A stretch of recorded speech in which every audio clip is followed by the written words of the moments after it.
What's going on, everybody? Well, just when you thought there couldn't possibly be any more identities related to trig functions, no other ways that these things could be possibly related to each other, as it turns out, there's many more.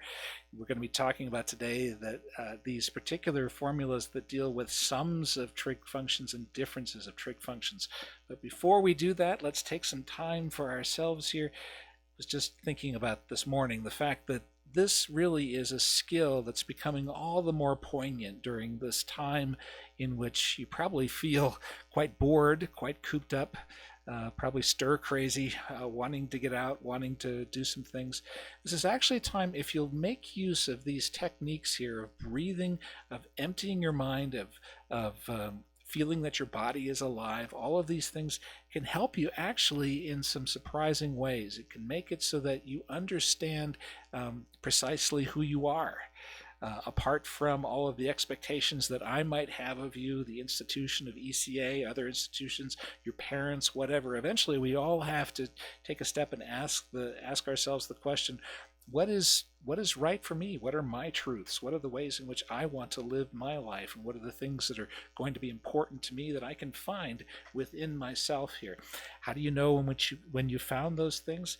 In my opinion, you find those things, you know that they are yours to take hold of when you are quiet, when you're pensive, when you are at peace with the world, passive, when you find yourself not fighting the rest of the world, not feeling like you have enemies, but feeling intimately connected to all things around you, and intimately connected in a way that intertwines your destiny and intertwines your life with so many others. When you feel that sense of peace and passivity, then you can oftentimes find some important truths that you can claim for yourself. I think this can be a very important time for you. So that's a lot more than can be done here in just a couple of minutes, but perhaps just within the next couple of minutes, we can do enough to get ourselves focused and ready to learn. Let's take some time for that.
Welcome back. Well, you're probably wondering what those last few trigonometric identities are.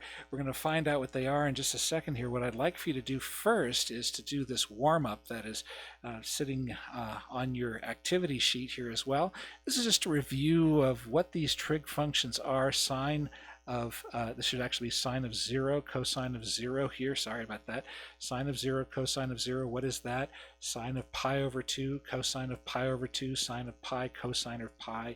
And the last, same thing here, both with 3 pi over 2. Boy, I missed a lot of little cues in here as I was putting this together. Anyway, so you get the idea here. Just these 4 seminal locations on the unit circle here. Just calculate sine and cosine. As it turns out, we're going to be using these values a lot here as we're going through this last batch of trigonometric identities here. So take some time to fill these things in.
Welcome back. Well, hopefully this wasn't too tough a review here. We just had you take a look at all of these locations here, remembering that sine is really all about the y-coordinate, cosine is really all about the x-coordinate here. So in the areas in which we really don't have any y-coordinate here, right in the center on the equator, so to speak, sine of 0 is equal to 0, sine of pi is equal to 0 also. In the same way, right here in the center dividing the eastern and western hemispheres, so to speak, cosine is equal to 0. And sine here at the top, sine of pi over 2 is 1, sine of 3 pi over 2 is equal to negative 1, and in the same way, cosine of 0 is equal to 1, cosine of pi is equal to negative 1. All right, here's the new set of identities here. It has to do with taking angles and splitting them up into smaller angles, or making it so that you're looking at a larger angle minus another one here. It allows you to actually find some values of some angles that are not in those perfect little locations like pi over 3, pi over 6, pi over 4, pi over 2, all of those things that we know what the values are. We can actually calculate some more that are kind of off the beaten path, so to speak. So those are the values here for sine. It turns out there are some others for cosine here as well. And lastly, I'm going to get myself out of the way here and show you the ones for tangent.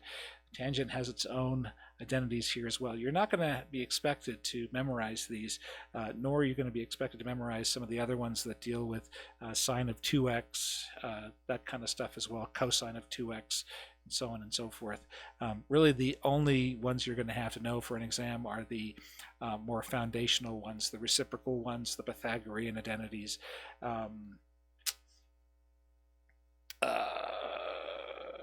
Well, the other ones that are near the beginning of some of our previous activity sheets that I had you review for some of our previous lessons that we had here.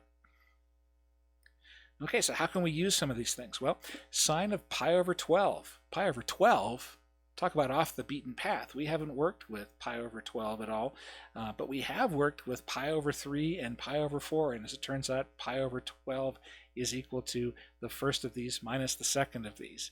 And so we can find out what the sine of pi over 12 is by taking pi over 3 minus pi over 4 and simply plugging it into our identity here.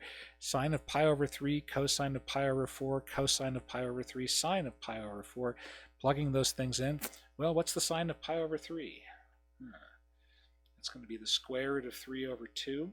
Cosine of pi over 4 is going to be radical 2 over 2. Cosine of pi over 3, that's going to be 1/2, and sine of pi over 4 also going to be square root of 2 over 2. So we just have to plug these things in here, just remembering all those things from the unit circle as we're going through all of these. So once we're done with that, notice we have 2 radical 2 as our denominators for both of these fractions here. And so we can actually multiply these together and then subtract one from the other. We get the square root of 3 minus 1 all over 2 radical 2. We still have to rationalize that denominator, so we want to multiply top and bottom here by the square root of 2, and when we do that, this first one becomes a square root of 6, the second term becomes a square root of 2, and we now have 4 in the denominator, because multiplying the square root of 2 times the square root of 2, that's just 2, and we still have to multiply it by 2 to get us 4. That's our final answer there. And look how nicely it fits right next to, I didn't even plan that. That's right up next to my window here. I can just actually point to it. Isn't that neat? That's pretty cool. Okay, so that's how we can use these new sum and difference formulas here for solving these kinds of problems. And you've seen what these new formulas are. Hopefully you have them in the activity sheet and you've seen how we can use them. So now's your turn to do the same kind of thing here using some of the sum and difference formulas, not for sine, but this time for cosine. Take some time for that.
Welcome back. Well, this was very much like the previous problem here, so hopefully this was fairly straightforward as we were doing this. What we've got here is pi over 12 being represented as pi over 3 minus pi over 4. Perhaps it's not well understood why that's the case here. Pi over 3 would be the same thing as 4 pi over 12. So you can see that here if I multiplied top and bottom here by 4. And pi over 4 here would be 3 pi over 12. And so 4 pi over 12 minus 3 pi over 12, well, that's just 1 pi over 12. So you can see here why this works here, which is why we can plug this thing in here to cosine of pi over 12 being cosine of pi over 3 minus pi over 4. So then that allows us to split these things up here into things that we know, and using those things to calculate what our value is for the cosine of pi over 12. Okay, so here's another example of this. Here we're just working in degree land instead of in radian land here. This allows for us to just do the same kind of thing here. If we represent 75 as being 45 degrees plus 30 degrees, you can see here that really these identities allow for us to take angles that we know an awful lot about and we feel comfortable with, and then add them and subtract them in ways that allow for us to find trig functions of sums and differences of them. So it allows for us to take an angle like 75 degrees and fall back on things that we do know, angles that we know very well, like 45 and 30. So if we replace 75 degrees with 45 degrees plus 30 degrees, then the identity here allows for us to describe this in terms of cosine 40 degrees, cosine of 30 degrees, and sine of those two angles as well here. We know what the cosines and sines are of those two angles here. This allows for us to plug things in here appropriately, and we have the square root of 3 minus 1 over 2 radical 2, which again can be simplified into this form here, which again is very right next to my picture here. That's kind of cool that I can do that. Okay, so here's another example here. Sine of 75 degrees here. You're now working with degrees instead of radians, but the procedure is pretty much the same. Take some time for that.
Welcome back. Well, perhaps you've noticed as you've been working with some of these identities here that the identity for sine usually involves sine and cosine together in each term. Sine and cosine, cosine and sine. Usually the cosine identities have cosine, cosine, and sine, sine. They have the same trig functions together in the same term here. So there's a kind of symmetry to these sort of things. It's actually quite beautiful. All right, here's some other things. In evaluating a trigonometric expression here, find the exact value of sine u plus v, given that sine of u is equal to 4/5, where we know that u is an angle that's in the first quadrant here between 0 and 90 degrees, and cosine of v is equal to -12/13, where we know that v is, well, in the second quadrant between 90 and 180 degrees. It's usually a good idea to draw a triangle for this here. For u, we know that it's in quadrant 1, and so we've drawn something here. Here is the angle u. We know that its sine is equal to 4/5. Sine is equal to opposite over hypotenuse here, and we can use Pythagorean theorem to find out what this is, but perhaps you already recognize this as a Pythagorean triplet here. 3 and 4 being our legs. 9 plus 16 is 25, and the square root of 25 is 5. All right, in the same way we can do the same thing with angle V here, and we're told that angle V is in the second quadrant here. So here's angle V in the second quadrant, or at least the reference angle for V here in the second quadrant.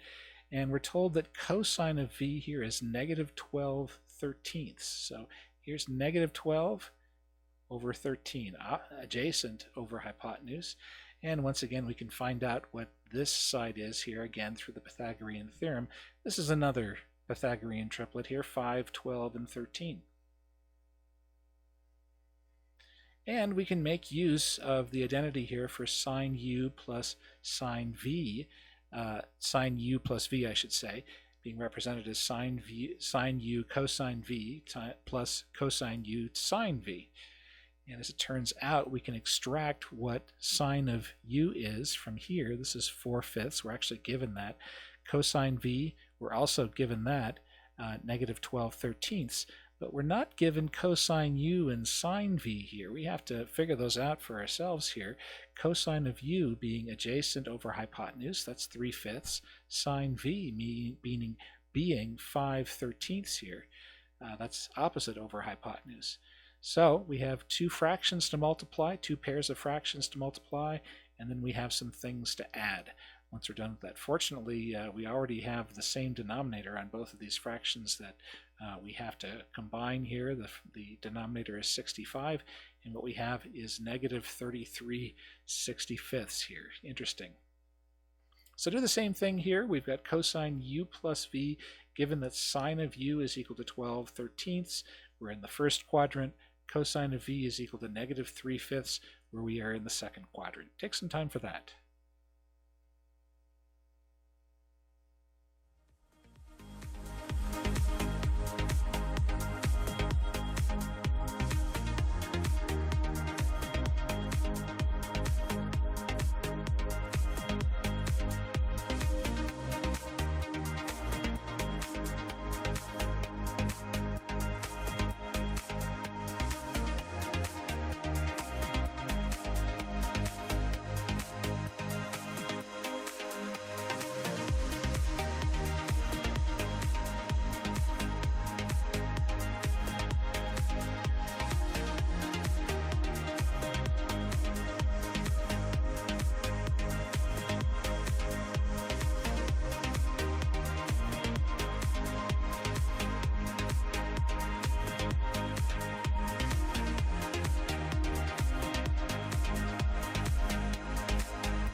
Welcome back. Well, this involved a very similar identity to the one that we did before here. This is cosine of u plus v, showing that beautiful symmetry here of two cosines multiplied together minus two sines multiplied together. It involved the same Pythagorean triplets really that we made use of last time, and as we combine these things together we get an answer that's actually pretty close to -1, which really kind of makes sense here. If we've got these two angles, the first angle here is in the first quadrant and it's about this big or so, and for the second angle it's in the second quadrant, so it's way over there. So we're asking here what's the cosine of these two angles added together here. As it turns out, this, if you can imagine adding this to this, we get something that's kind of close to about 180, kind of close to the area where sine is about -1. And as you can see here, that's pretty close to what we have here, a value pretty close to -1. All right, so evaluating a trigonometric expression using a sum formula. That's kind of an interesting idea here.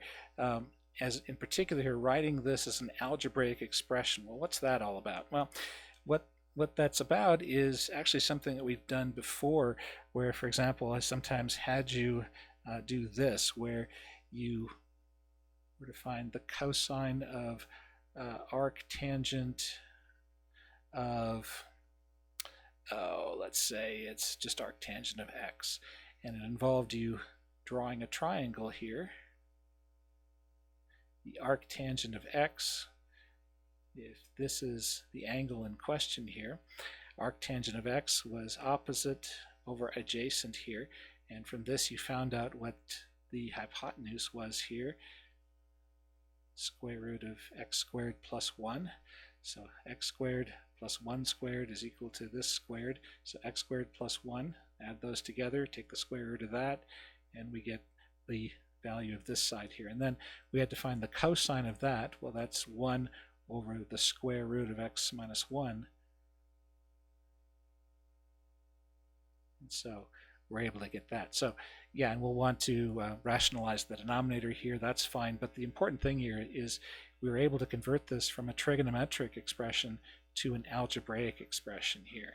And we'll be able to do that using these sum and difference equations here. We'll be able to divide this up into things that are like this, where you're taking the cosine of not two things added together, but just one thing present there. So you'll be able to express this in terms of these things that are a little bit more familiar here. Let's see if I can remember how to erase now. That's not the right. Or, no, I remember how to do this now. Make that go away.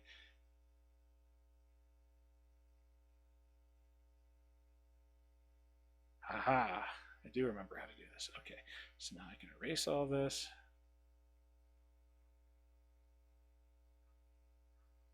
It doesn't want to erase. Still doesn't want to erase. Oh well.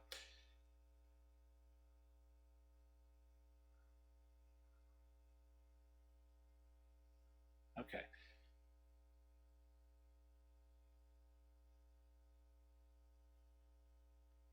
Alrighty, so let's go back to this here.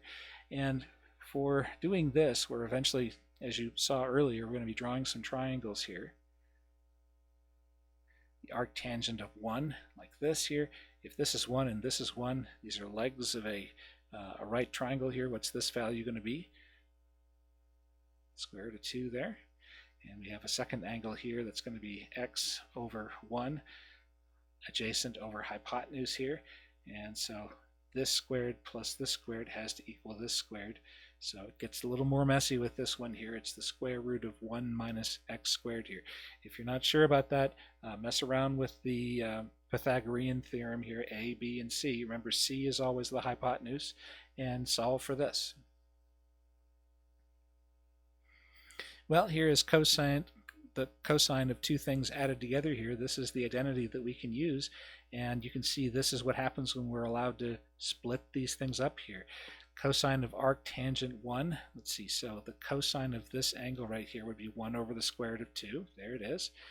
and cosine of arc cosine x, well, that just undoes arc cosine and cosine. They just undo each other, so this is just x. Sine of arc tangent 1, okay, so opposite over hypotenuse, that's also 1 over the square root of 2. And sine of arc cosine x, that's this over this, so that's just the square root of 1 minus x squared. So there it is here. We're about to get our algebraic expression here. This is going to have a square root of 2 in the denominator here, and on top we have x minus the square root of 1 minus x squared here. So we still have to rationalize this denominator by multiplying top and bottom by radical 2 here. So you can see we're going to have that just a 2 on the bottom, but this top part here is going to be x radical 2 minus the square root of 2 minus 2x squared. So we distributed that 2 inside that radical there to both of those terms. All right, so this is a problem very, very much like it. Take some time to do this one.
Welcome back. Well, this isn't the first time that you've been converting trigonometric equations into algebraic equations here, but this is perhaps the first time in which you've been able to see that the sum and difference formulas allow for us to have enhanced capabilities here in being able to do these things effectively here. It allows for us to take a value of an angle that is actually two angles added together here or subtracted, and represent that in terms of things that we can actually break down into algebraic expressions. All right, well, perhaps you remember some of these cofunction identities here. They're related to the fact that the cosine of one angle on the right triangle is equal to the sine of the other angle on the right triangle. I'm talking about the acute angles, not the right angle here, but the cosine of one of those angles is the same thing as the sine of the other angle. Same thing is true with tangent and cotangent, as well as secant and cosecant. But you're about to see that you can prove this using these formulas that you're finding out today. Cosine of the pi over 2 minus x, we can use one of those identities here to break this up into cosine pi over 2 times cosine of x plus sine pi over 2 times sine x. Here's why I had you review these cosine and sine values for those four corners of the unit circle here. Cosine of pi over 2 is just 0. Sine of pi over 2 is equal to 1. So this whole first term here is going to drop out because cosine of pi over 2 is just 0. And this portion of the other term here is going to fall out just because sine of pi over 2 is just 1. So our answer here is just sine of x. And we've proven this cofunction identity really as being a special case of those sum and difference identities that we've been introduced to today.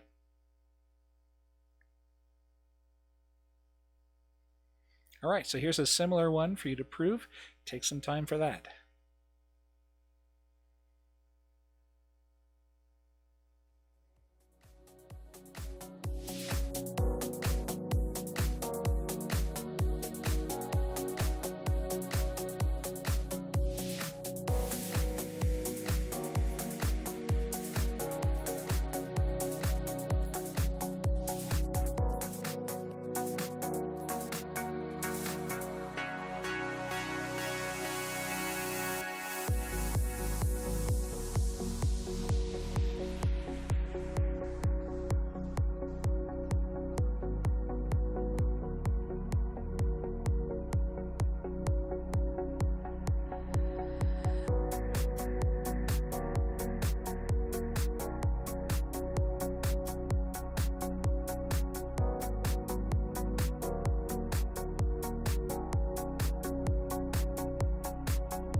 Welcome back. We're once again splitting this difference formula into a couple of different things here. Sine of x minus pi over 2. We can split that into two different angles here.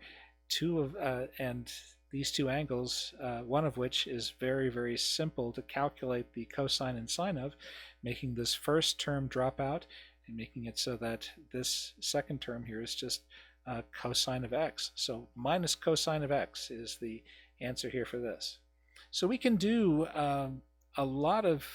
we can really derive all of these cofunction identities here using all of these sum and difference formulas here for sine, cosine, and tangent. And it's not just instances where we're working with an angle plus or minus pi over 2. We can also work with different multiples of pi over 2 and pi over 4 and things like that. So here's an example here. Cosine of theta minus 3 pi over 2. We can split that up here into cosine theta, cosine of 3 pi over 2 plus sine theta, sine 3 pi over 2. Let's call that up there. What is cosine and sine of 3 pi over 2? The answer is 0 and negative 1. So that sure makes a lot of things very easy here. Something drops out and something leaves behind just a negative sign here. So our answer here is just negative sine theta. So here's our answer here. Cosine of theta minus 3 pi over 2 is just negative sine theta.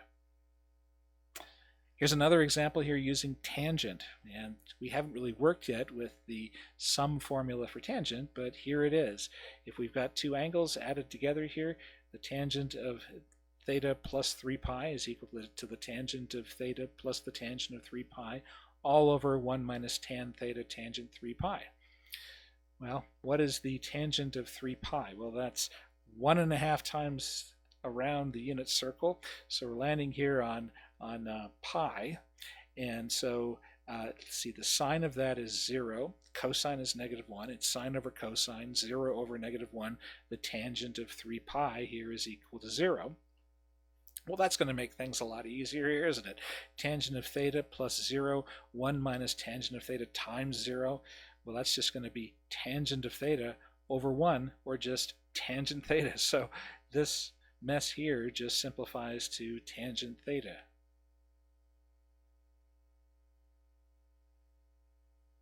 All right, this is actually the first one of two problems I'm going to have you solve here, similar to the ones that we did before. Take some time for that.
Welcome back. We're really making use of those trig functions on those seminal 4/4 of the unit circle here. Cosine and sine of 3 pi over 2 is 0 and 1.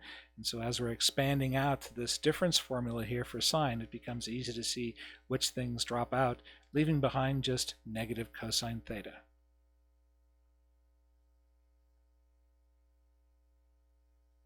All right, so here's the second of the two problems here I'm going to have you do. This is very, very much like the tangent problem that we were doing before. Take some time for that.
Welcome back. Well, this shows a certain elegance to the tangent function here.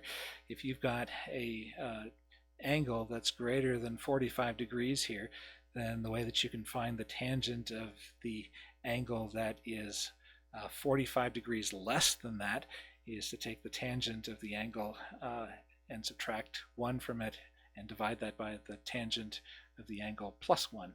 So just kind of an interesting symmetry there to the tangent function that's pretty cool. All right, so here's another example here. I wanted to extend this here to not just working with expressions, but also solving trigonometric equations here. And so the fact that you're able to work with these sum and difference formulas here allows for you to now extend this into solving more and more complex trigonometric equations here, just because you now know how to expand these things out.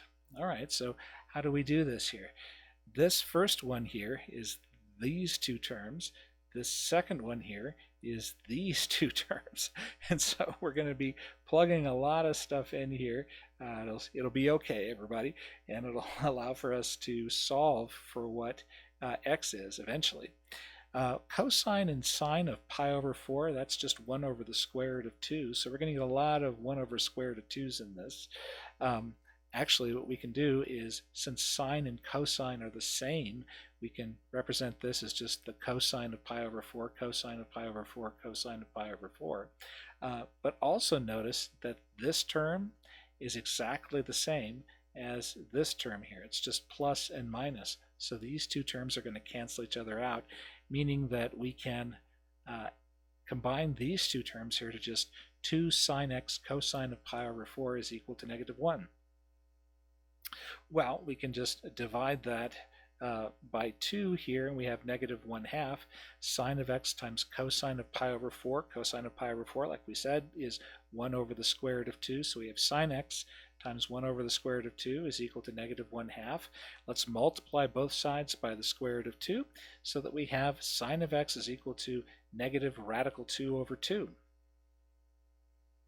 Well, we know where the reference angle is for this. This is going to be 45 degrees, or pi over 4. So that's what it would be in our home quadrant 1 there. The fact that it's negative means that it's somewhere in the southern hemisphere, so it's in quadrants 3 or 4. So it's either 5 pi over 4 or it's 7 pi over 4, one of those two here. So that's the solution to that particular equation there. X has two possible solutions here, and since we're just working with the intervals 0 to pi, that's as far as we had to go here. All right, so here's an equation very, very much like it. Make use of those sum and difference formulas for sine to solve this equation for x. Take some time for that.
Welcome back. Well, in some ways, this problem was harder than the one that I did prior to this, in that you were dealing with two different angles here instead of just one, which is what I was dealing with.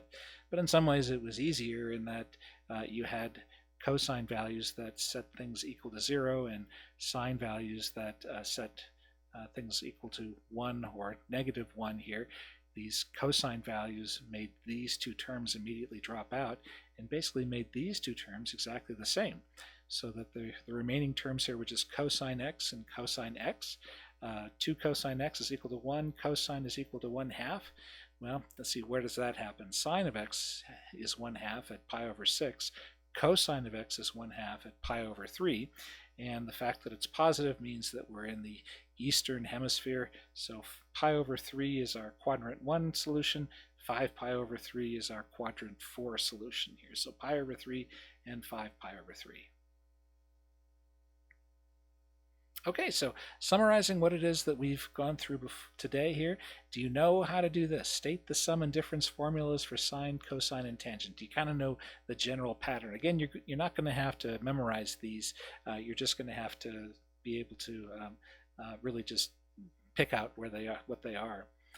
Second thing, use these formulas to evaluate trigonometric functions, verify identities, and solve trigonometric equations. That's really the bulk of what it is that we went through today. Do you know how to do those things? If you're comfortable doing the exercises that we did today, then I think you're well prepared for the assignment and the upcoming exam, which isn't for a while, but it's you know just as well as I do, you're going to be tested on this at some point in time. All right, so that is what we're going through today. We went through the sum and distance formulas. It's going to be something that you introduce and make a part of your pantheon of identities for trigonometric functions. See you next time.